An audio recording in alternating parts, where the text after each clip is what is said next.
তো hello guys, তোমরা সবাই কেমন আছো? আশা করি তোমরা সবাই খুব ভালো আছো। তো আমি খুব ভালো আছি। তো আজকে আমি চলে এসেছিলাম মহানন্দা ব্যারেজের এই সাইডে ঘুরতে। তো আজকে কি হয়েছে, মানে একটা মডেল ছিল। তো মডেলে আসার টাইম ছিল মানে আর কি 12টার সময়। তো শ্যুটের জন্য মডেলকে আসতে বলছিলাম 12টার সময়, যে মেকআপ টেকআপ হবে, তুমি তাড়াতাড়ি আসবে। কিন্তু মডেলটা আসতে দেরি করে ফেলেছে।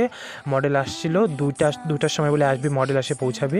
তো যাই হোক, তো আমরা 1 ঘন্টার মধ্যে ভাবতেছি কী করবো, ততক্ষণ আমরা একটু ঘুরি। তো আমরা ঘুরতে বেরিয়ে গেছি। তো এটা আমাদের মহানন্দা যে ব্যারেজ আছে, ড্রিমল্যান্ড পার্কের সাইডে যে ব্যারেজ, তো আমরা সেখানে এসেছি ঘুরতে ব্যারেজের সাইডে। তো মায়ের সাথে আমরা আসি, সেখানে নৌকা আছে কয়েকটা, দেখতেই পাচ্ছ। আর এই সাইডে মানে নদীর পুরা জল এই সাইডে।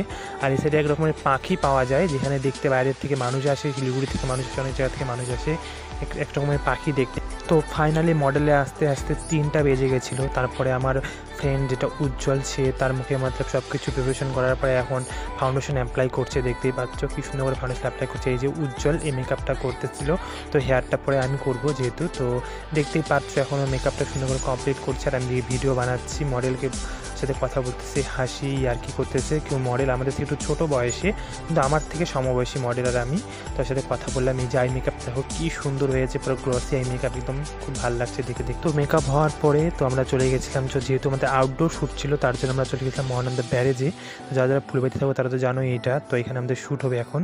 তো এই দেখো সাউথ ইন্ডিয়ার লুক দেওয়া হয়েছে মডেলকে।